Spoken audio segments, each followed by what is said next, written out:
ನಮಸ್ತೆ, ಹೇಗಿದ್ದೀರಾ ಎಲ್ಲರಿಗೂ ಗೌರಿ ಗಣೇಶ ಹಬ್ಬದ ಹಾರ್ದಿಕ ಶುಭಾಶಯಗಳು. ಇವತ್ತು ನೋಡಿ ನಾನು ಈರಡ್ಡೆ, ಮೋದಕ, ಉಳ್ಳುಗ, ಪುಂಡಿ ಇದೆಲ್ಲ ಮಾಡಿದ್ದೆ. ನಾನು ಪಂಚಗಜ್ಜೆಗಳು 3 ಚಕ್ಕುಲಿ ಎಲ್ಲ ಮಾಡಿದ್ದೆ. ನಾನು ಚಕ್ಕುಲಿ ಮಾಡಿದ್ದು ವಿಡಿಯೋನೇ ಹಾಕಿದ್ದೆ ತಾನೆ. ಇವತ್ತು ನಾನು ಸಪ್ರೇಟೇ ಮಾಡಿದ್ದೆ. ಫಸ್ಟಿಗೆ ಒಂದು 3/4 kg ಅಷ್ಟು ಬೆಲ್ಲನ ಸ್ವಲ್ಪ ನೀರು ಮತ್ತು ತುಪ್ಪ ಹಾಕಿ, ಒಂದು ಚಿಟಿಕೆ ಉಪ್ಪು ಹಾಕಿ ಅದನ್ನ ನೀರಾಗಲಿಕ್ಕೆ ಬಿಡಿ. ಆನಂತರ ಅದಕ್ಕೆ 2 ತೆಂಗಿನಕಾಯಿ ನಾನು ಹೆರ್ಕೊಂಡು ಹಾಕ್ಕೊಂಡೆ ಅದಕ್ಕೆ. ನೆಕ್ಸ್ಟ್ ನೋಡಿ, ನಾನು ನಿನ್ನೆ ಒಂದು 4 ವಾಟಿಯಷ್ಟು ಅಕ್ಕಿ ನೆನೆಸಿಟ್ಟಿದ್ದೆ. ಆ ಅಕ್ಕಿನ 2 ಪಾಲು ಮಾಡಿ, ಒಂದು ಪಾಲನ್ನು ನಾವು ಬಾಣಲಿಗೆ ಹಾಕಿ ಮಣ್ಣೆ ಮಗಚಬೇಕು. ಮತ್ತೊಂದು ಪಾಲನ್ನು ಎಷ್ಟು ಕೂಡುತ್ತೋ ಅಷ್ಟು ಗಟ್ಟಿಯಾಗಿ ನಾವು ರುಬ್ಬಿ ಒಂದು ಪಾತ್ರೆಗೆ ಹಾಕ್ಕೊಂಡು ಇಟ್ಕೋಬೇಕು. ನೋಡಿ, ಮಧ್ಯೆ ಇದಕ್ಕೆ ನೋಡಿ ಇದಕ್ಕೆ ಕೈ ಹಾಕ್ತಾ ಇರಬೇಕು. ಯಾವುದಕ್ಕೆ ನಾವು ಬೆಲ್ಲ ಕರಗಕ್ಕೆ ಇಟ್ಟಿದ್ದೀವಲ್ಲ ಅದನ್ನ ನೋಡಿ.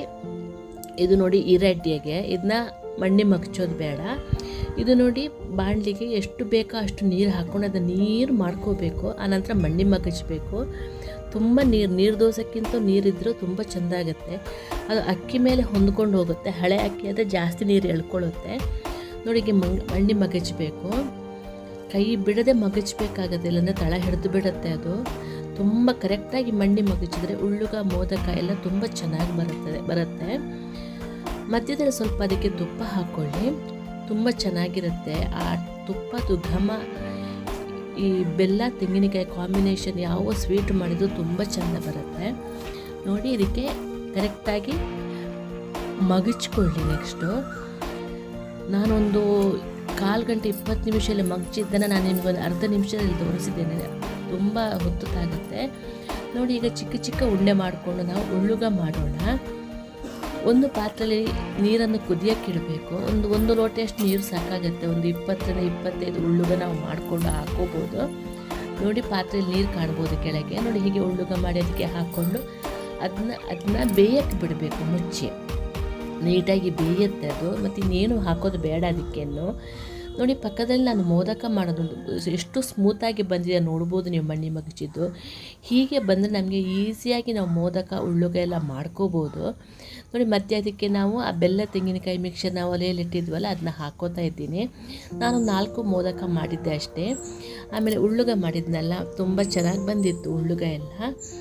ನೋಡಿ, ನೆಕ್ಸ್ಟು ನೋಡಿ, ಆ ಮೋದಕದ ಶೇಪಿಗೆ ಅದನ್ನ ಕೊಡಬೇಕು. ಅದು ತುಂಬ ಇಂಪಾರ್ಟೆಂಟ್. ನೋಡಿ, ತುಂಬ ಚೆಂದ ಅದು. ಆ ಮೋದಕದ ಶೇಪೇ ನೋಡಲಿಕ್ಕೆ ಖುಷಿ ನಮಗೆ. ನೋಡಿ, ಇನ್ನೊಂದು ಮೋದಕನ ಹಾಗೇ ಮಾಡ್ತಾಯಿದ್ದೀನಿ. ನೋಡಿ, ಹಾಗೆ 4 ಮೋದಕ ಮಾಡಿದ್ದೆ. ಆನಂತರ ಉಳ್ಳುಗದ ಹತ್ರ ಬರೋಣ. ಈಗ ನೋಡಿ, ಮೋದಕ ಕರೆಕ್ಟಾಗಿ ಬರಬೇಕು. ನೋಡಿ, ಈ ಥರ ಬರಬೇಕದು. ಈಗ ಒಂದು 4 ಮೋದಕ ಮಾಡ್ಕೊಂಡು ಉಳಿದದನ್ನು ಪುಂಡಿ ಮಾಡಿಟ್ಕೊಂಡೆ ಉದ್ದುದ್ದ ಶೇಪಲ್ಲಿ. ಯಾಕಂದರೆ ಎಲ್ಲ ರೌಂಡೇ ಇದ್ದರೆ ಗೊತ್ತಾಗೋದಿಲ್ಲ ಅಂತ ಅಂದ್ಬಿಟ್ಟು ಉದ್ದುದ್ದ ಶೇಪಲ್ಲಿ ನಾನು ಪುಂಡಿ ಮಾಡಿಕೊಂಡೆ. ನೋಡಿ, ಪುಂಡಿ ಮಾಡಿ ಇಟ್ಕೊಂಡಿದ್ದೀನಿ ನೋಡಿ ಅಲ್ಲಿ. ಈಗ ನೋಡಿ ಪಾಕ ಹೇಗೆ ಬರುತ್ತೆ ನೋಡಿ. ಇಷ್ಟಾದರೆ ಸಾಕು, ಜಾಸ್ತಿ ಪಾಕ ಬರೆಸಬೇಡಿ. ಹದ ಪಾಕ, ನಿಮಗೊಂದು ಅಂದಾಜು ನೀರು ಖಾಲಿಯಾಗೋ ಗೊತ್ತಾಗುತ್ತೆ. ನೋಡಿ, ಇದು ಅರಿಶಿಣದ ಎಲೆ ಇತ್ತು, ನಮ್ಮ ಮನೆಯಲ್ಲಿ ಆಗಿದ್ದಿದ್ದು. ಇದನ್ನ ನೋಡಿ, ಪಾತ್ರೆಗೆ, ಆ ಉಳ್ಳುಗ ಪಾತ್ರೆ ಇದೆಯಲ್ಲ ಅದಕ್ಕೆ ಹಾಕಬೇಕು. ಅದರ ಘಮ ತುಂಬ ಚೆಂದ ಬರುತ್ತೆ ಅದಕ್ಕೆ. ಸರಿ, ನೋಡಿ, ಆನಂತರ ಅದಕ್ಕೆ ಆ ಬೆಲ್ಲ ತೆಂಗಿನಕಾಯಿ ಮಿಕ್ಸರ್ ಇದೆಯಲ್ಲ ಅದಕ್ಕೆ ಹಾಕಬೇಕು. ನೀಟಾಗಿ ಒಂದು 10 ನಿಮಿಷ ಬೇಯಿಸಬೇಕಾಗತ್ತೆ. ಅದನ್ನ ತುಂಬ ಚೆನ್ನಾಗಿ ಸಿಹಿ ಎಲ್ಲ ಎಳ್ಕೊಳ್ಳುತ್ತೆ ಅದು. ಇದಕ್ಕೆ ತುಪ್ಪ ಎಲ್ಲ ಹಾಕಿರೋದ್ರಿಂದ ಈಗ ಮತ್ತೆ ಪ್ರತಿಯೊಂದಕ್ಕೂ ನಾವು ತುಪ್ಪ ಹಾಕಬೇಕಾದಂಥ ಅವಶ್ಯಕತೆ ಬರೋದಿಲ್ಲ. ಉಳ್ಳುಗನ ಹೀಗೆ ನೀರು ಹಾಕಿ ಬೇಯಿಸಿದ್ರೇ ಅದು ರುಚಿ ಜಾಸ್ತಿ ಯಾವತ್ತು. ನೋಡಿ, ಈ ಕಡೆ ಪಾತ್ರೆ ನೋಡಿ, ನಾನು ಕಡುಬಿನ ಪಾತ್ರೆ ಇಟ್ಕೊಂಡು ಅದಕ್ಕೆ ನೀರು ಹಾಕಿ ಕುದಿಯೋಕ್ಕೆ ಇಟ್ಟಿದ್ದೆ. ಅದು ನೀರು ಕುದೀತಾ ಇದೆ. ನೀರು ಕುದಿಯೋದು ತುಂಬ ಇಂಪಾರ್ಟೆಂಟು. ಕುದ ನಂತರ ನಾವು ಬಾಕಿದಲ್ಲಿ ಇಡಬೇಕಾಗತ್ತೆ. ನೋಡಿ, ಇದು ಅರಿಶಿಣದೆಲ್ಲ ಅಡಿಗೆ ಹಾಕಿ ಅದರಲ್ಲಿ ಮೋದಕ ನಾನು ಬೇಯಕ್ಕಿಡ್ತಾ ಇದ್ದೆ. ಫಸ್ಟು ಮೋದಕ ಮತ್ತು ಪುಂಡಿ ಮಾಡಿಟ್ಕೊಂಡಿದ್ದಲ್ಲ ಅದನ್ನ ಬೇಯಕ್ಕಿಟ್ಟು ನೆಕ್ಸ್ಟ್ ನಾವು ಈರಡ್ಡಿ ಮಾಡೋಣ. ಈರಡ್ಡಿಯನ್ನು ನಾವು ಅರಿಶಿಣ ಎಲೆ ಕಡುಬು ಅಂತೀವಿ. ತುಂಬ ರುಚಿಯಾಗಿ ಬರುತ್ತೆ ಅದು. ಆ ಘಮನೇ ತುಂಬ ಚೆಂದ. ಇದು ಗಣಪತಿ ನೈವೇದ್ಯಕ್ಕೆ ಇದು ತುಂಬ ಪ್ರಶಸ್ತಿಯಾಗಿದ್ದು. ಇದನ್ನು ಒಟ್ಟು ಚೆಂದ ಮಾಡಿ ಮುಚ್ಚಿ ಬೇಯಿಸ್ಕೊಳ್ಳಿ. ನಾವು ಆನಂತರ ಈರಡ್ಡಿ ಮಾಡೋದನ್ನು ನೋಡ್ಕೊಳ್ಳೋಣ.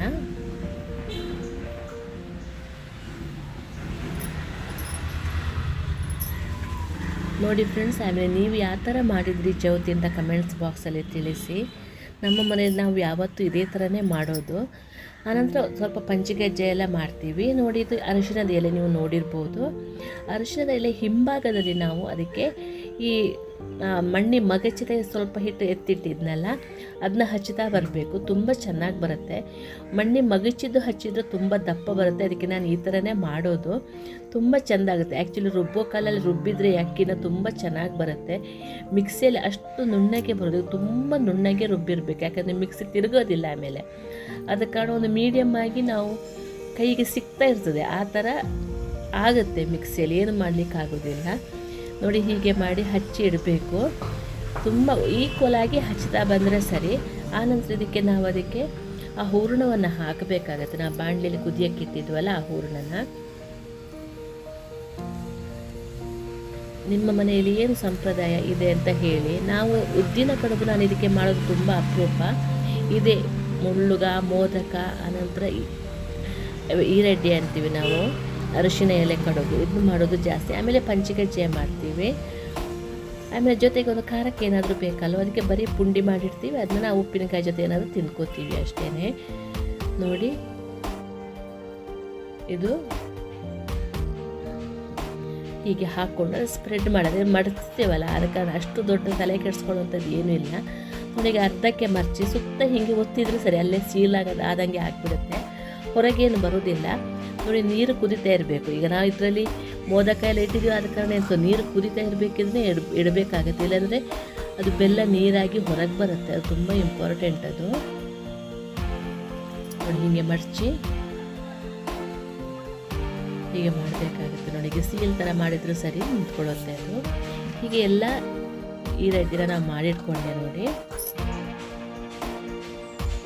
ತುಪ್ಪ ಹಾಕೋದನ್ನು ಹೂರಣಕ್ಕೆಲ್ಲ ಮರಿಬೇಡಿ. ಆಮೇಲೆ ಮಣ್ಣಿ ಮಗಿಚ್ಬೇಕಿದ್ರೆಲ್ಲ ತುಂಬ ಚೆಂದ ಟೇಸ್ಟ್ ಕೊಡುತ್ತೆ, ಅದು ಫ್ಲೇವರು ಕೊಡುತ್ತೆ.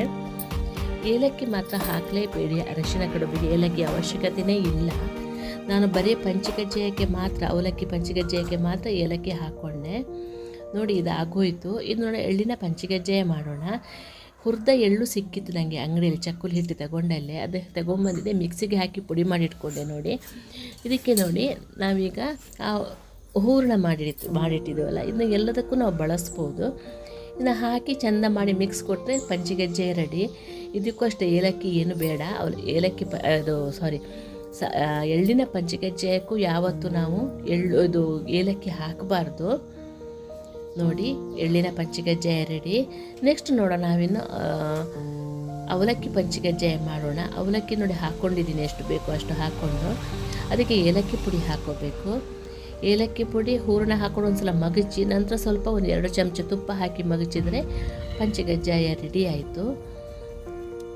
ನಾನು ಡೀಟೇಲಾಗಿ ಇನ್ನೊಂದು ಥರ ಮಾಡೋದನ್ನು ನಾನು ಪಂಚಗಜ್ಜಾಯ ಮಾಡೋದನ್ನು ನಾನು ತೋರಿಸ್ತೇನೆ. ನಮ್ಮನೆ ಎಲ್ರಿಗೂ ಇದು ಇಷ್ಟ ಆಗುತ್ತೆ, ತುಂಬ ರುಚಿಯಾಗಿರುತ್ತೆ. ಸ್ವಲ್ಪ ತುಪ್ಪ ಹಾಕೋದು ಮಾತ್ರ ಮರಿಬೇಡಿ. ಇದಕ್ಕೆ ತುಪ್ಪ ಹಾಕಿದರೆ ತುಂಬ ಟೇಸ್ಟಿಯಾಗಿ ಬರುತ್ತೆ. ನೋಡಿ ಪಕ್ಕದಲ್ಲಿ ಈರಡ್ಡಿ ಅಂದರೆ ಅರಶಿನ ಎಲೆ ಕಡುಬು, ಮೋದಕ ಎಲ್ಲ ಬೇಯ್ತಾ ಇದೆ. ಉಳ್ಳುಗ ಆಗೋಯ್ತು ಆಲ್ರೆಡಿ. ನೋಡಿ ಇದಕ್ಕೆ ತುಪ್ಪ ಹಾಕ್ಕೋಬೇಕು. ಒಂದು ಅಂದಾಜು 1-1.5 ಚಮಚ ತುಪ್ಪ ಹಾಕ್ಕೊಂಡ್ರೆ ಸಾಕು. ನೋಡಿ ಪಂಚಗಜ್ಜೆ ರೆಡಿ. ಹಾಕಿ ಮಗ್ಚಿಟ್ಕೊಂಡ್ರೆ ಆಗೋಯ್ತು. ನೆಕ್ಸ್ಟ್ ನೋಡಿ ನಾವಿನ್ನು ನವರತ್ನ ಪಂಚಗಜ್ಜಾಯ ಅಂತಂದ್ಬಿಟ್ಟು ಇದನ್ನು ನಾನು ಮಾಡೋದನ್ನು ನಾನು ನಿಮಗೆ ತೋರಿಸ್ತೇನೆ, ಏನೆಲ್ಲ ಹಾಕಬೇಕು ಅಂತ ಹೇಳಿಬಿಟ್ಟು.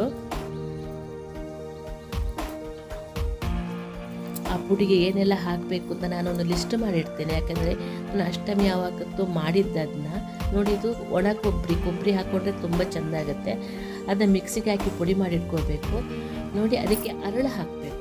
ಅರಳು ಅಂದರೆ ಪುಡಿ ಅರಳು, ಸಕ್ಕರೆ ಮೇಲೆ ಪುಡಿ ಅರಳು ಮೇಲೆ ತೆಂಗಿನಕಾಯಿ ಮೇಲೆ ಸ್ವಲ್ಪ ತುಪ್ಪದ ನಂತರ ನೋಡಿ ನಾವು ಆ ಮಿಕ್ಸ್ ಮಾಡಿರ್ತೀವಿ ನವರತ್ನ ಪಂಚಗಜ್ಜೆ, ಅದು ಮಿಕ್ಸ್ ಅದನ್ನ ಹಾಕೋಬೇಕಾಗತ್ತೆ.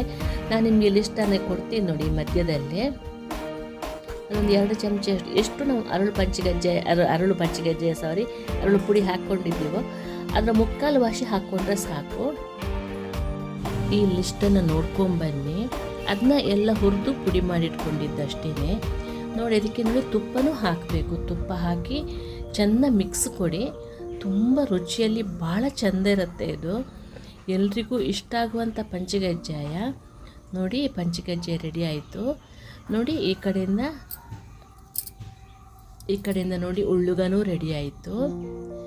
ನೆಕ್ಸ್ಟು ಮೋದಕ, ಪುಂಡಿ, ನೆಕ್ಸ್ಟ್ ಈರಡ್ಡಿ ಅಂದರೆ ಇದು ಅರಶಿನ ಎಲೆ ಕಡುಬು ನೋಡಿ ಸರ್ವ್ ಮಾಡಿದ್ದೀನಿ. ನೋಡಿ ಇಲ್ಲಿ ಚಕ್ಕುಲಿ ಮಾಡಿದ್ದೆ ನಾನು, ಮೋದಕ, ಈರಡ್ಡಿ, ಆಮೇಲೆ ಅವಲಕ್ಕಿ ಪಂಚಕಜ್ಜಾಯ, ನವರತ್ನ ಪಂಚಕಜ್ಜಾಯ, ಪುಂಡಿ, ನೆಕ್ಸ್ಟ್ ಎಳ್ಳಿನ ಪಂಚಕಜ್ಜಾಯ ಎಲ್ಲ ರೆಡಿ ಆಯಿತು. ಬನ್ನಿ ಫ್ರೆಂಡ್ಸ್. ನಾನು ಅಡುಗೆ ಮಾಡಿ ಮುಗಿಸಿ ಪೂಜೆ ಮುಗಿಯುವಾಗ ದನಗಳು ಬಂದಿತ್ತು. ಗೋಗ್ರಾಸ ಕೊಡೋದು ನಮ್ಮ ಎಲ್ಲರ ಕರ್ತವ್ಯ ತಾನೆ. ಖುಷಿಯಾಗೋಯಿತು. ದನಗಳಿಗೆ ಗೋಗ್ರಾಸನೂ ಕೊಟ್ಟೆ. ಕೃಷ್ಣ ತೃಪ್ತಿಯಿಂದ ತಗೊಂಡು ಹೋದ ವಿಶ್ವಂಬರ ರೂಪಿ ಪರಮಾತ್ಮ ಅಂತ ಅಂದ್ಕೊಂಡು ತುಂಬ ಖುಷಿಪಟ್ಟೆ ನಾನು. ಆ ವಿಶ್ವಂಬರ ರೂಪಿ ಪರಮಾತ್ಮನಿಗೆ ಎಲ್ಲನೂ ಅರ್ಪಣೆ ಆಗಲಿ. ಎಲ್ಲರೂ ಹೇಗೆ ಮಾಡಿದ್ದೀರಾ ಎಲ್ಲ ಹೇಳಿ, ಕಮೆಂಟ್ಸ್ ಮಾಡಿ, ಲೈಕ್ ಮಾಡಿ, ಶೇರ್ ಮಾಡಿ ಆಯಿತಾ. ಹೇಗಾಯಿತು ಅಂತ ಹೇಳಿ. ನೋಡಿ ಕಾಗೆ ಕೂಡ ಬಂದು ತಲೆ ತಿಂತಾಯಿತ್ತು.